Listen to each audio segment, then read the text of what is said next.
우리 하나님의 말씀, 우리 구약성경 다니엘서 2장 31절로 35절의 말씀을 같이 봉독하겠습니다.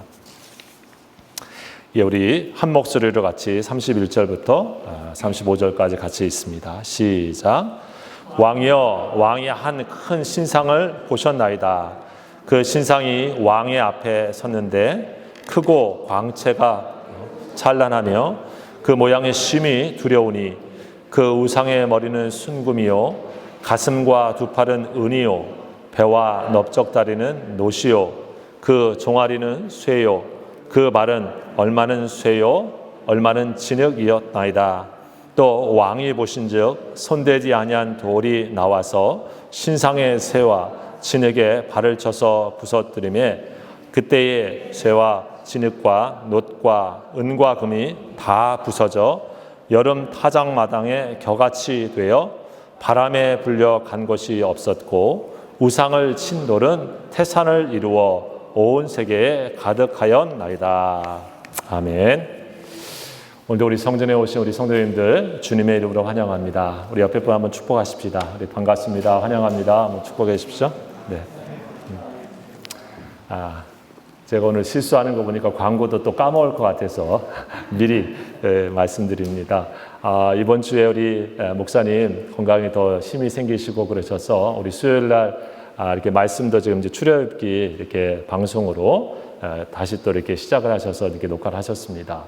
우리 감사하고 매주 이렇게 계속 우리 수요일마다 우리 목사님 그 방송 그 유튜브로 말씀을 올리시니까 여러분 또 같이 들으시면서 수요일 날 같이 댁에서 예배 드리시면 감사하겠습니다. 또 계속해서 또 주일 날 말씀도 우리 목사님도 건강 허락하시는 대로 또 말씀 전하실 테니까 계속 기도해 주시면 우리 감사하겠습니다. 네. 여러분 우리 다니엘서의 말씀을 같이 보고 있습니다. 다니엘서에 나오는 많은 내용이 있지만 오늘 그 이제 다니엘이 오늘 느부갓네살 왕이 꾼 그 꿈에 대한 해몽을 하는 그런 오늘 장면이 오늘 본문의 말씀입니다. 지난번 말씀을 드렸지만 사실 여러분도 이번 주에 꿈을 꾸신 분도 계실 텐데요. 우리 일반적으로 꿈을 꾼다 하면 어떻습니까? 이제 우리 현대의 많은 사람들은 이제 개인이 갖고 있었던 어떤 스트레스라든지 혹은 뭐 걱정 혹은 또 이렇게 불안한 것, 혹은 또 희망, 각자의 어떤 눌려 있었던 것들이 이런 심리적인 것들이 이제 밤에 잘 때 우리에게 이제 꿈으로 나타난다 이런 일반적인 얘기를 합니다. 그래서 이제 심리학자들이나 정신분석학자들은 그런 것들을 통해서 그 사람의 어떤 것들을 도와주고 또 치료하는데도 사용하는 그런 걸 우리가 알 수가 있죠. 그렇지만 이 성경에 나와 있는 이 꿈 이야기는 단순한 개인의 어떤 그런 차원의 얘기가 아니고 하나님께서 한 개인이나 또 그 지역이나 혹은 또 그 역사 속에서 하나님이 하시고자 하시는 일을 한 사람을 통해서 보여주시는 그런 사건들입니다. 즉, 이 꿈의 성격은 하나님의 뜻을 계시하시는 사건이죠. 우리가 계시라는 말을 쓰죠. 그것은 하나님의 뜻을 보여준다라고 하는 말을 쓰는 것입니다. 이 다니엘서에 나와 있는 이 꿈도 그런 성격의 꿈입니다. 그러니까 이 꿈을 통해서 우리가 생각해야 될 것은 하나님께서 어떤 뜻을 보여주시려고 이 느부갓네살 왕에게 이런 꿈을 꾸게 하셨는가? 이 역사 속에서 하나님 어떤 일을 행하시고 그 역사 속에서 하나님의 백성들에게 뭘 생각하라고 이런 사건을 만드셨는가? 우리가 생각해야 된다고 하는 것입니다. 자, 이 다니엘서는 그래서 우리가 나는 뭐 이런 꿈을 꾸지를 않았는데 혹은 또 이런 꿈을 나는 뭐 안 꾸게 해주시지 이렇게 생각하시는 분이 있다고 하면 그건 하나님께서 자신을 통해서 어떤 자신의 뜻을 계시하시는 사건이라고 하는 것을 통해서 우리가 이해를 해야 될 것 같고요. 오늘날도 하나님은 그러면 늘 이런 꿈을 통해서 계속 이렇게 계시를 하시는가 이런 질문을 할 수가 있습니다. 여러분 거기에 대한 답은 이 시대가 아직 하나님의 말씀에 계신 성경이 다 기록되어 있고 완성되어 있지 않았다고 하는 시대라고 하는 것을 우리가 기억할 필요가 있습니다. 여러분 지금 어떻습니까? 신약과 구약 하나님의 이 계시가 다 완성되어 하나님의 뜻을 여기에 담고 있습니다.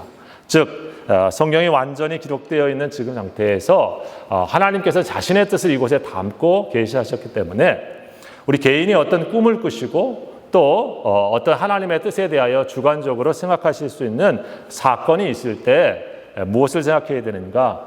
자신의 그러한 경험이나 자신의 개인적인 꿈이나 어떤 것들 환상을 본 일이 있다고 하면 그것을 말씀을 통해서 다시 해석하고 말씀을 통해서 자기를 비추어서 하나님의 뜻이 어디에 있는가라고 점검하는 것이 올바른 믿음의 자세입니다. 자, 그런 의미에서 하나님이 기록되어 있는 말씀을 통해 하나님은 우리들에게 오늘날 성령의 역사를 통해서 자신의 뜻을 알려주시고 있기 때문에 굳이 주님의 뜻을 알고 싶어가지고 꿈을 꿔야지 이런 생각은 하실 필요가 없습니다. 자, 그런데 이 다니엘 시대에는 그런 시대가 아니었죠. 또 하나님께서 특별히 다니엘을 통하여서 하나님이 자신의 뜻을 이 느부갓네살 왕의 꿈을 통해서 보여주고 있습니다. 오늘 이 다니엘이 이런 하나님의 뜻을 또 이 해석하게 되어지는데 우리가 먼저 읽지는 않았지만 이 다니엘이 앞에서 본 것처럼 이러한 신비로운 사건을 해석하는 데 있어서 우리 30절에 보면 이런 얘기를 하고 있습니다. 내게 이 은밀한 것을 나타내심은 내 지혜가 모든 사람보다 낫기 때문이 아니라 오직 그 해석을 왕에게 알려서 왕이 마음으로 생각하던 것을 왕에게 알려주려 하심이니이다. 자, 다니엘이 뭐라고 얘기를 하냐면 하나님께서 기도하고 알려주셔가지고 이제 느부갓네살 왕에게 가가지고 이 꿈을 얘기하려고 할 때 어떤 얘기를 했냐면 내가 이 비밀스러운 꿈의 내용을 알려주신 것은 내가 다른 사람보다 지혜가 많고 특별하고 아주 훌륭한 사람이어가지고 하나님이 나를 콕 집어가지고 알려주신 그런 일입니다. 이렇게 얘기를 한 게 아니고 내가 내 지혜가 모든 사람보다 낫기 때문이 아닙니다. 뭐냐면 하나님이 이것을 왕에게 알려주시려고 나를 통해서 이 일을 하시는 것뿐입니다. 라고 말하고 있다고 하는 것입니다. 이 계시의 주체가 하나님이시고 이것을 왕에게 알려주시려고 하시는 하나님의 계획이 있었기 때문에 그 가운데 하나님께서 이 일을 이루고 계시다라고 하는 것입니다. 여러분 참 중요한 자세예요. 꿈의 내용도 우리가 앞에 보겠지만은 하나님의 신비한 은사, 신비한 역사를 갖다가 그 누구도 아닌 이 다니엘이 알게 되었는데 이 얼마나 특별한 일입니까 사실. 자, 그런데 이 특별한 일을 통해서 자기가 일을 할 때 우리가 자칫 빠지기 쉬운 함정이 있는데 그것은 내가 특별한 사람인 줄 착각하는 것입니다. 하나님의 은사는 사실 특별한 거예요. 왜냐하면 하늘로부터 내려온 신령한 것들이기 때문에 그런 것입니다. 그런데 그런 하나님의 신령한 은사 혹은 또 기적 이런 행사들은 사람의 역사가 아니라 하나님의 역사입니다. 그것을 우리를 통해서 일하실 때에 우리가 가져야 될 것은 하나님의 그 일을 나를 통해서 역사하시고 있는 것에 대한 감사와 겸손의 마음을 가져야 한다고 하는 것이죠. 내 지혜가 역시 뛰어나 내가 역시 매일매일 기도하는 사람이니까 하나님이 나를 신령하게 생각하나 봐.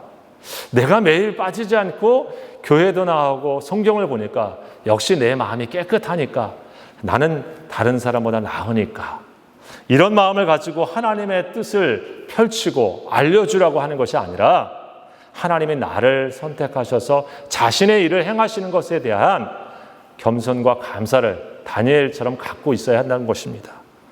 뭐 이런 일이 별로 없으니까 우리는 별로 시험에 들지 않을 거다 이런 생각하지만 사실 그렇지 않습니다. 교회에서 어떤 특별한 일을 경험하시거나 특별한 은사를 가지면 사람들이요 그 사람이 아주 특별한 사람인 것처럼 다 그 사람한테 갑니다. 그리고 그 특별한 일을 굉장히 주목합니다. 옛날이나 지금이나 비슷합니다. 여러분 사도 바울이 우리 사도행전에 보게 되면 루스드라 지역에 가가지고 발이 움직이지 못한 그런 절름발이 같은 사람을 고치게 되어져요. 근데 그때 무슨 일이 있었냐면 사람들이 저 사람이 아주 어렸을 때부터 그냥 그런 사람인데 이 사람을 고치니까 너무 놀라가지고 이 바나바와 바울이 같이 선교했었는데 사람들이 뭐라고 그랬냐면 저 사람들은 신의 형상을 가진 어떤 하나님의 형상을 가진 그런 사람이야 하고 다 몰려들었습니다. 그래가지고 바나바는 제우스 신, 바울은 허메네스 말을 많이 하니까. 그래가지고 신들처럼 받들려고 했었죠. 바울이 그때 뭐라고 그러겠습니까? 성경에 보면 이렇게 말합니다. 여러분이요 어찌하여 이런 일을 하느냐? 우리도 여러분과 같은 성정, 본성을 가진 사람이라. 여러분에게 복음을 전하는 것은 이런 헛된 일을 버리고 천지와 바다와 그 가운데 만물을 지으시고 살아계신 하나님께로 돌아오게 합니다. 여러분, 바울이 그런 거예요. 왜 어찌하여 이런 헛된 일을 하느냐? 그 헛된 일이 뭡니까? 왜 사람을 신처럼 그 사람을 주목하고 더 높이고 그 사람을 그런 신령한 사람으로 만드느냐? 우리도 여러분과 같은 똑같은 사람이다. 이 복음을 전하는 것은 여러분이 이런 헛된 일을 버리고 살아계시고 만물을 주관하신 하나님께로 여러분의 삶의 초점과 중심을 모으기 위한 것이다. 여러분, 그러니까 교회에서 하나님의 신령한 일이 있게 되어지면 어떻게 됩니까? 와, 아유, 저 목사님 통해서 저런 훌륭한 일이, 저런 장로님 통해서 저런 훌륭한 일이 일어나는 것을 감사해야 되지만 더 초점을 둬야 되는 것은 이런 일을 행하시고 계시는 살아계신 하나님께 초점을 두고 거기에 영광을 두고 거기로 돌아가는 것입니다. 역시 하나님이 살아계신 분이시구나. 역시 하나님은 역사하실 수 있는 분이시구나. 역시 하나님 우리와 함께 계시는 분이시구나. 그 마음으로 하나님께서 우리가 모으고 또 중심을 가야 은혜가 헛되지 않습니다. 하나님이 주시는 은혜를 헛된 것으로 만들지 않게 되었습니다. 하나님이 주신 은혜를 헛되게 만드는 것은 하나님이 역사하신 그 일을 교만하여 스스로 내가 이걸 행한 사람처럼 하게 되어지면 은혜가 헛된 것이 되어버립니다. 하나님이 행한 일을 하나님을 주목하지 않고 그 일을 한 사람을 따라다니고 그 사람을 높이고 그 사람에게 자신의 삶의 무언가 종이 되어버리는 신앙생활을 하게 되었으면 은혜를 헛되이 하는 것이죠.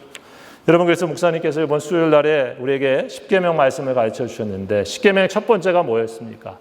너희가 종되었던, 애굽에서 종되었던 너희를 이끌어낸 하나님. 그렇죠? 우리는 바로 그런 존재예요. 죄인의 자리에서 있었던 우리를 하나님이 구원하셔서 우리 여기에 있는 것입니다. 그 자리를 잃어버리면 어떻게 됩니까? 은혜를 잃어버리는 것이죠. 우리 바울이 그런 자리를 잃어버리지 않았습니다. 다니엘도 바로 그런 것이에요. 내가 누군지를 잃어버리지 않고 하나님의 역사를 감당하는 사람. 그것이 그래서 이 다니엘이 고레스 왕까지, 이 바사 왕국까지, 페르시아 왕국까지 하나님의 사람으로 계속 쓰임받게 되어지는 그러한 비결이었던 것입니다. 여러분, 오늘 그러한 은혜를 감당하는 다니엘이 꿈에 대하여서 이제 해몽을 해줍니다. 먼저 무슨 꿈을 꿨는지 얘기를 오늘 해주는데 그것이 오늘 31절부터 35절의 내용이에요. 꿈의 내용입니다. 왕이 지금 이런 꿈을 꿨습니다 하고 꿈의 내용을 얘기를 해줍니다. 자, 꿈의 내용이 뭐냐면 왕 앞에 큰 신상이 이제 서 있는데 큰 어마어마한 상. 뭐 예를 들면 여러분이 뭐 우리 설악산에 가면 큰 불상이 아주 서 있죠. 또 우리 뭐 북한에 가보진 않았지만 방송에 보게 되어지면 우리 김일성 또 상 뭐 엄청나게 큰 상이 있고 동남아시아에 가게 되어지면 불상도 또 엄청나게 큰 것들이 있습니다. 아마 그런 것들을 좀 상상해 보시면 될 것 같아요. 어마어마한, 여기 성경에 보니까 매우 크고 그랬습니다. 엄청 크고 또 그 모양이 어땠냐면 광채가 너무 막 빛이 나는 거예요. 찬란하게. 오늘 성경의 내용입니다.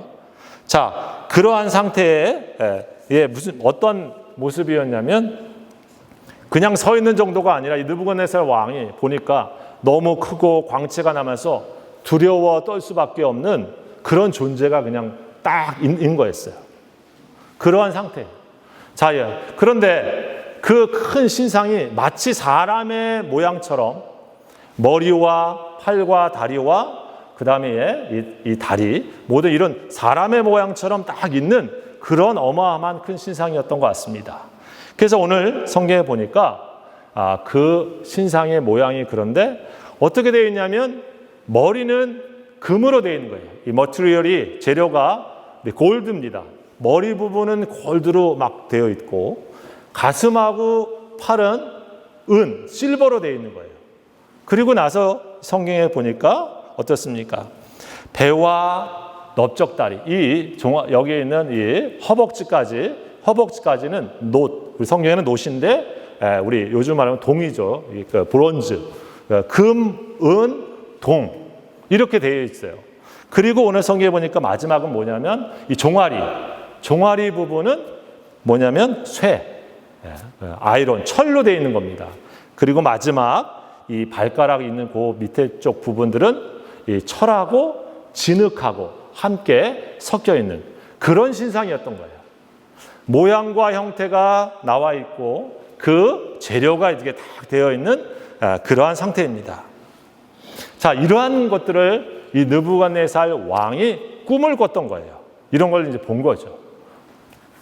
자, 그런데 거기에 끝나지 않고 우리 34절과 35절에 보면 이런 큰 신상, 어마어마한 큰 신상이 서여 있는데 34절, 35절에 보면 또 왕이 보신즉 손대지 아니한 돌이 나와서 신상의 새와 진흙에 발을 쳐서 부서뜨리매 그때에 새와 진흙과 놋과 은과 금이 다 부서져 여름 타작 마당에 겨같이 되어 바람에 불려간 곳이 없었고 우상을 친 돌은 태산을 이루어 온 세계에 가득하였다.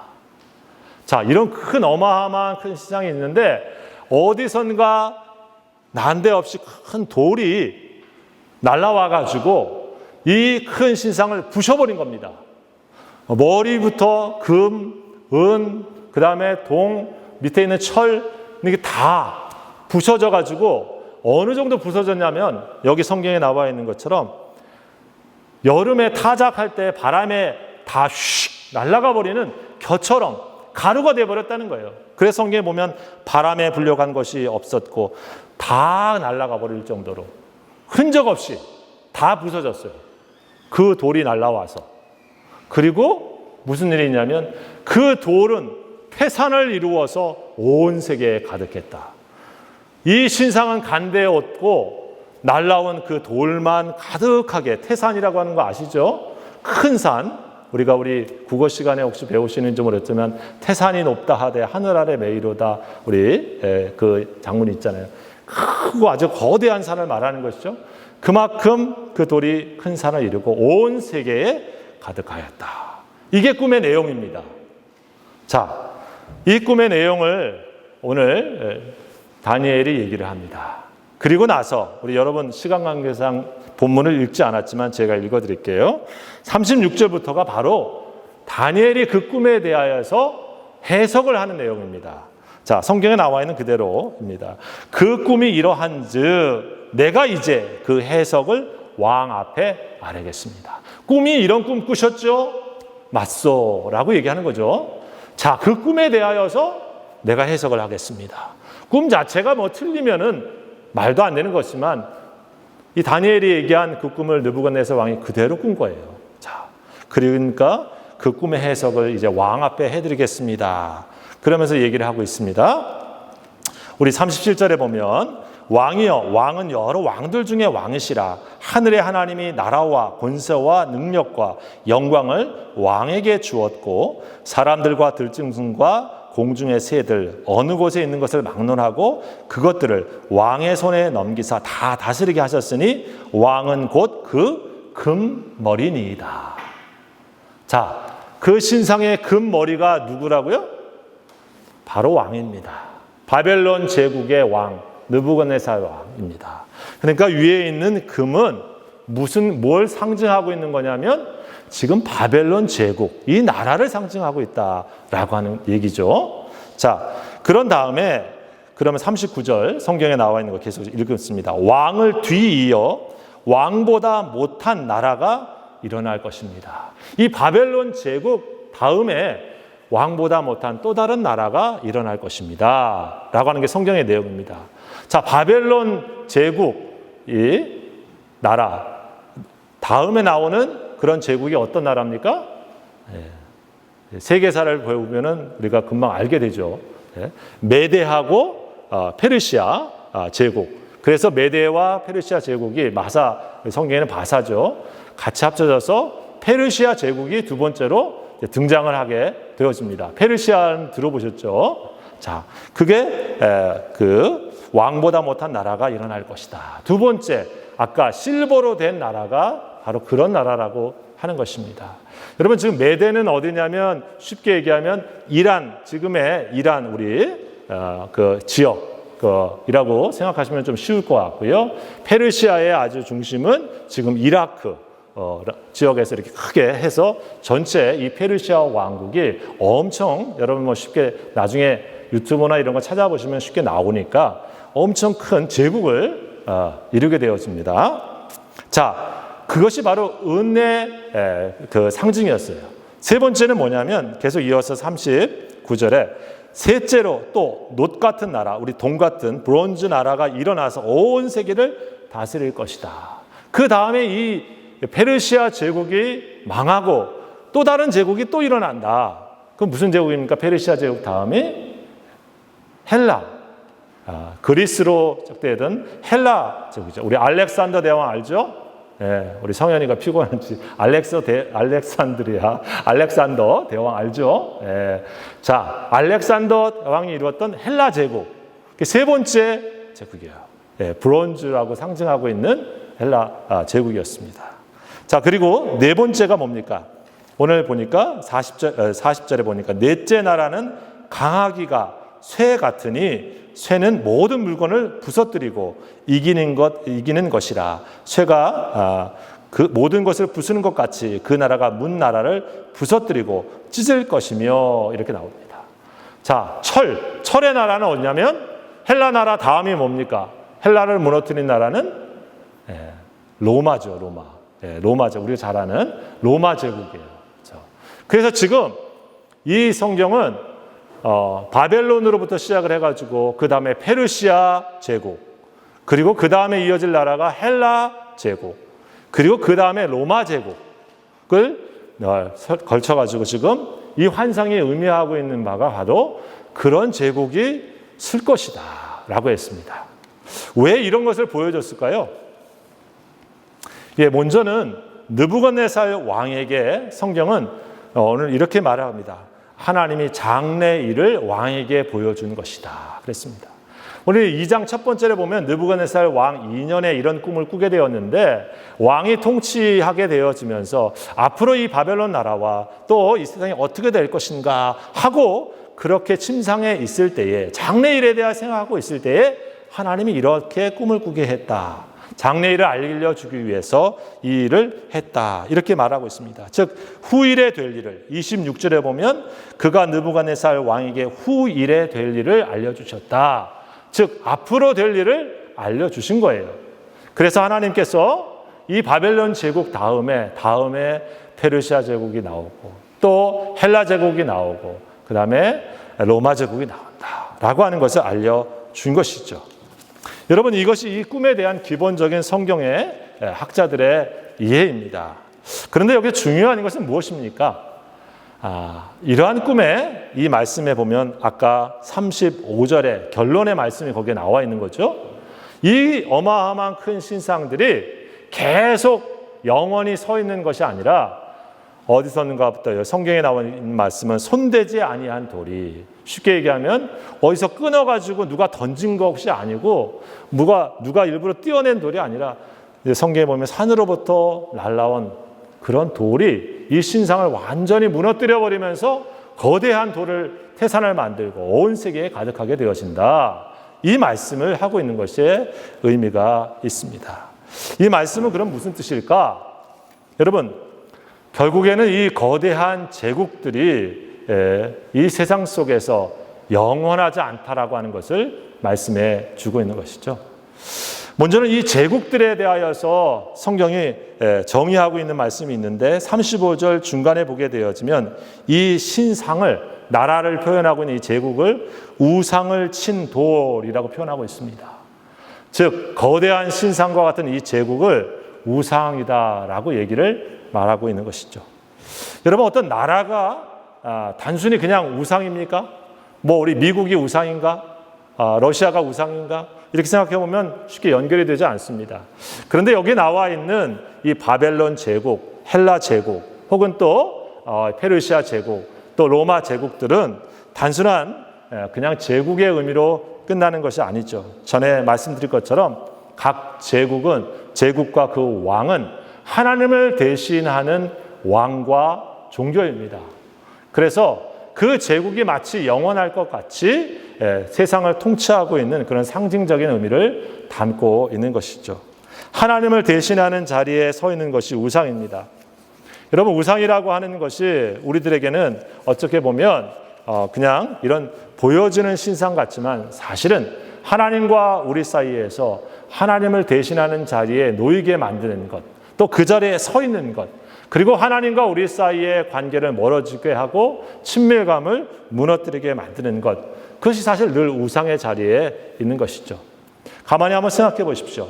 이스라엘 백성들에게 있어서 더 이상 나라는 없습니다. 자신들은 지금 포로로 잡혀가서 바벨론이라고 하는 제국에 지금 포로로 들어가 있습니다.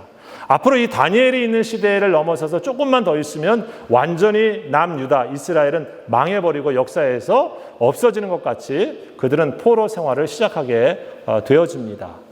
그들에게 있어서 더 이상 하나님의 나라라든지 하나님의 자신들의 믿는 신이라든지 하는 것은 의미가 없습니다. 왜냐하면 완전히 망한 신이고 망한 나라의 그러한 신이고 망한 국가이기 때문에 그렇죠.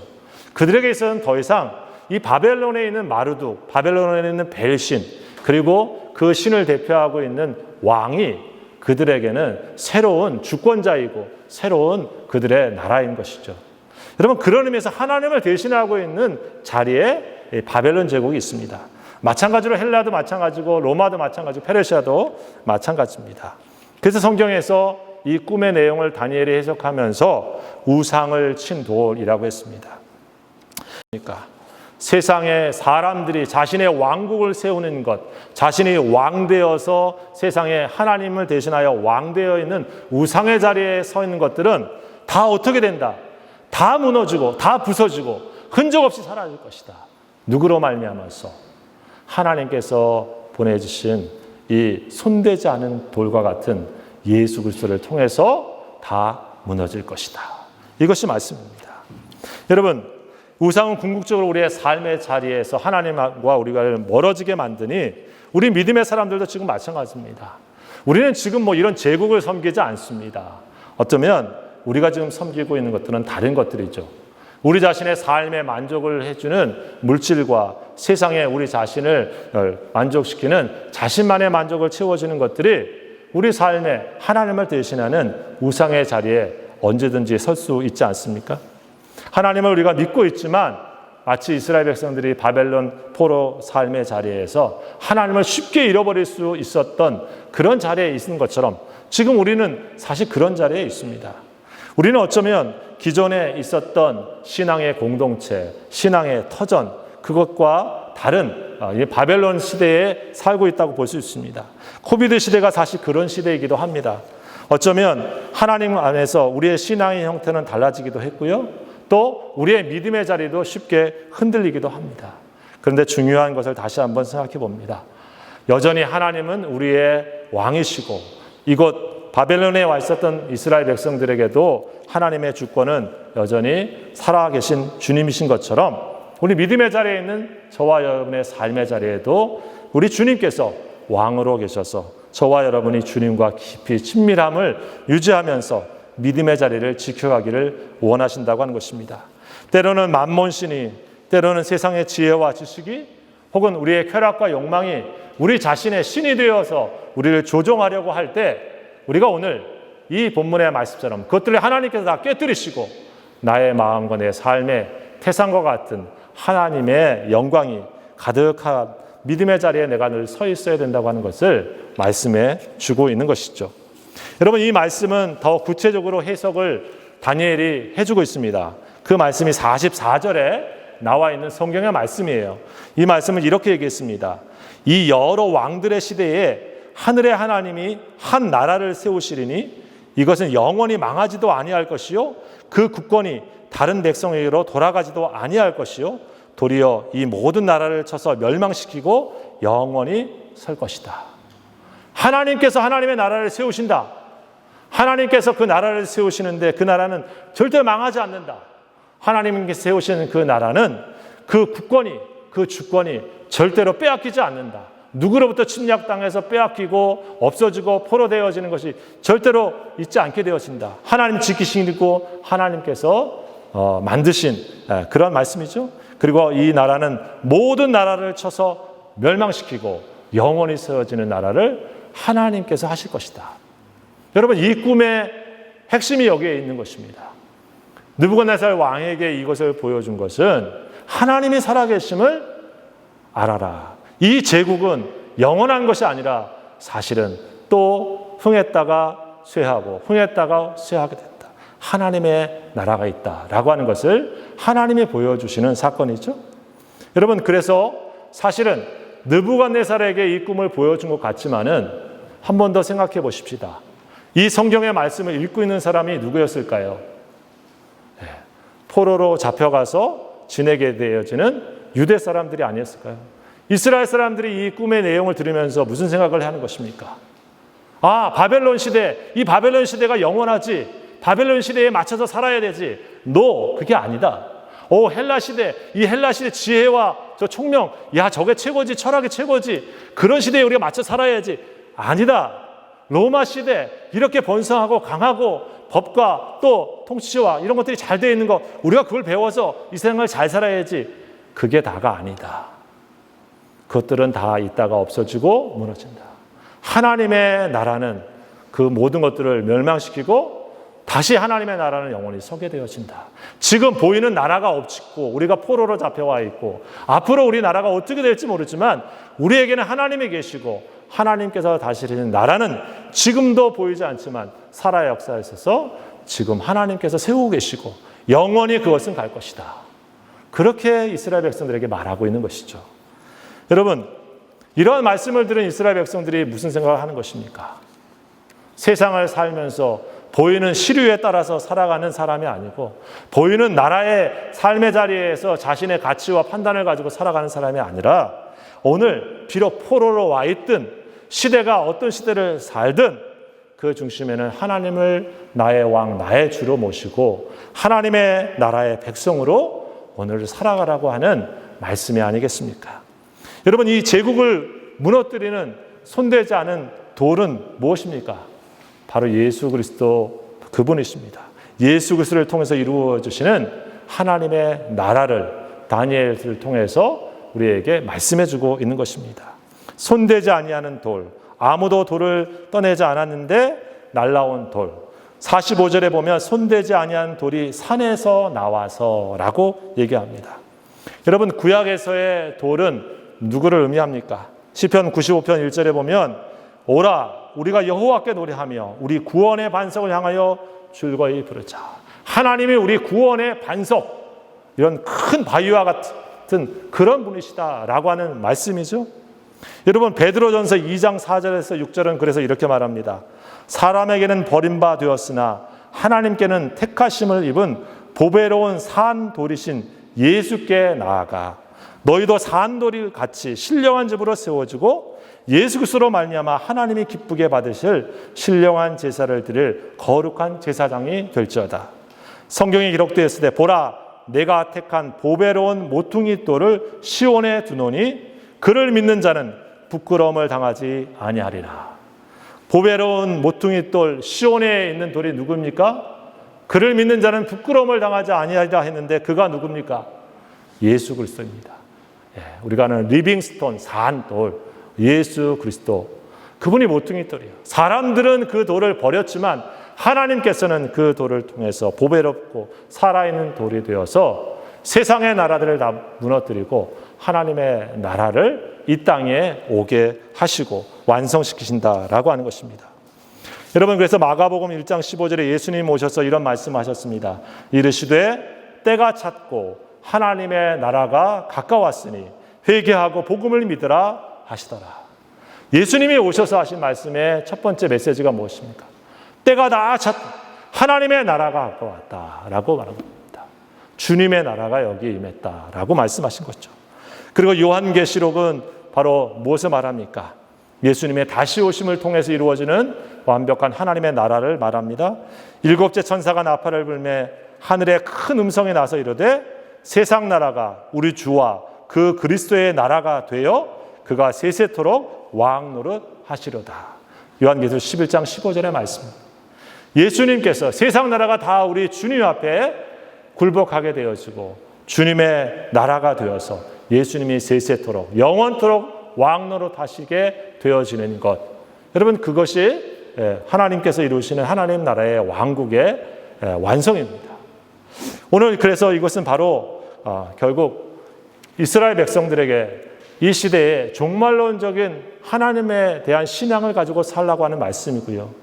동시에 오늘 이 시대를 살아가고 있는 저와 여러분에게도 종말론적인 신앙을 가지라고 하는 것입니다. 종말론적인 신앙을 갖는다고 하는 것은 언제 주님이 오실까? 맨날 며칠에 오실까? 이것을 생각하고 살라고 하는 것이 아니고 역사의 심판은 늘 주님께 있다라고 하는 것을 기억하고 다니엘의 이름처럼 나의 심판주, 내 인생의 심판주가 하나님이시다라는 것을 알고 그 앞에 매일을 살아가는 사람이 종말론적인 신앙입니다. 그리고 어떤 어려움과 힘든 상황 속에서도 종말론적인 신앙이라고 하는 것은 주님이 승리하시고 주님이 완성하셔서 주님의 나라의 백성을 주님께서 사랑하셔서 그 나라에 살게 하시고 그 나라가 지금도 왕성하게 이루어져 가면서 완성할 것이다. 그러니 그 나라의 백성으로 살아가고 있다고 하는 것을 잊지 말고 하나님 나라의 완성을 바라보면서 오늘도 승리자로 살라고 하시는 말씀이 종말론적인 신앙이에요.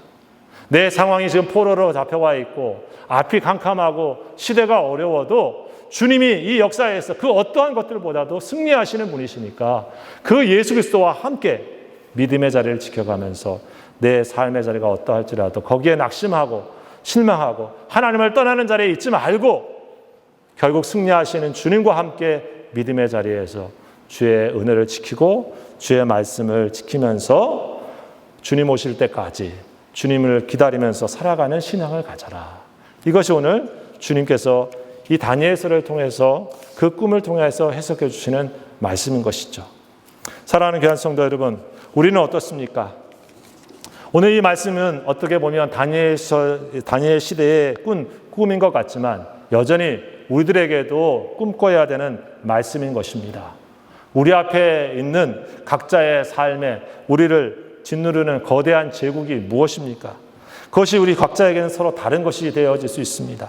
그래서 그것들을 나의 신 삼고 그것들을 의지하는 인생으로 바뀌어버린 사람들도 많이 있지만 성경은 그것이 참된 것이 아닌 우상이라고 말씀합니다. 하나님 외에 참된 신은 없다라고 하는 것이며 하나님 외에 참된 세상의 주관자가 없다라고 하는 것을 다니엘서가 강조하면서 우리들에게 말씀하고 있는 것이죠. 하나님 나라의 실제와 영원함을 믿고 오늘도 하나님의 백성으로 하나님의 교회의 성도로 믿음의 자리를 지켜가고 하나님의 백성답게 어떠한 자리에 있든지 주님을 따르는 자가 되어라 라고 하는 말씀, 오늘 우리가 다시 한번 기억하시면서 우리 장로교에 있는 귀한 성도 여러분, 삶의 자리가 어디에 있습니까? 여러분 어떤 형편에 혹시 계십니까? 우리가 다 알 수 없지만은 오늘 본문의 말씀처럼 그 어떤 것도 주님을 이길 수 없습니다. 우리가 믿는 예수 그리스도를 이길 수 없습니다. 주님이 함께 하시는 역사를 이길 수 있는 것은 없습니다. 우리 주님과 함께 믿음의 싸움을 멈추지 마시고 하나님의 은혜 안에서 승리의 길을 걸어가시는 우리 성도들 다 되시기를 주의 이름으로 축원합니다. 기도하십시다. 아버지 하나님 감사드립니다. 손에 대지 아니하는 돌이 날라와 금과 은과 또 동과 새와 모든 제국을 무너뜨리고 주님의 나라를 세우시며 하나님의 나라의 국권을 굳건히 하시고 우리를 영원히 그 나라 안에서 살게 하신다고 하는 이 소망의 말씀을 가장 어려운 포로 시대에 듣고 있는 이스라엘 백성들을 생각하면서 오늘도 하나님 아버지 코비드 시대에 우리의 삶의 자리가 변하고 믿음을 지켜가기 어려운 삶의 모습들에 우리가 있다 할지라도 다시 한번 하나님을 붙잡는 믿음의 자리를 놓지 않게 하여 주시옵시고 주를 믿는 믿음의 자리에서 매일을 걸어가는 참 신앙인으로 살아갈 수 있도록 우리 모두를 축복하여 주시옵소서. 승리자 되시는 예수 그리스도의 이름으로 감사하며 기도하옵나이다. 아멘. 아멘. 기도하시겠습니다. 이제는 우리 주 예수 그리스도의 은혜와 우리 아버지 하나님의 원하신 사랑하심과 성령의 역사하시고 교통하시며 동행하시며 충만케 하시는 귀한 은혜가 날마다 예수 그리스도를 믿음의 주로 모시며 주님 나라 사모하며 살기를 다짐하며 세상으로 나아가는 모든 믿음의 성도들 머리 위에와 저들의 가정과 피를 사신 몸된 교회 위에 지금부터 영원토록 함께하옵시기를 간절히 축원하옵나이다. 아멘. 주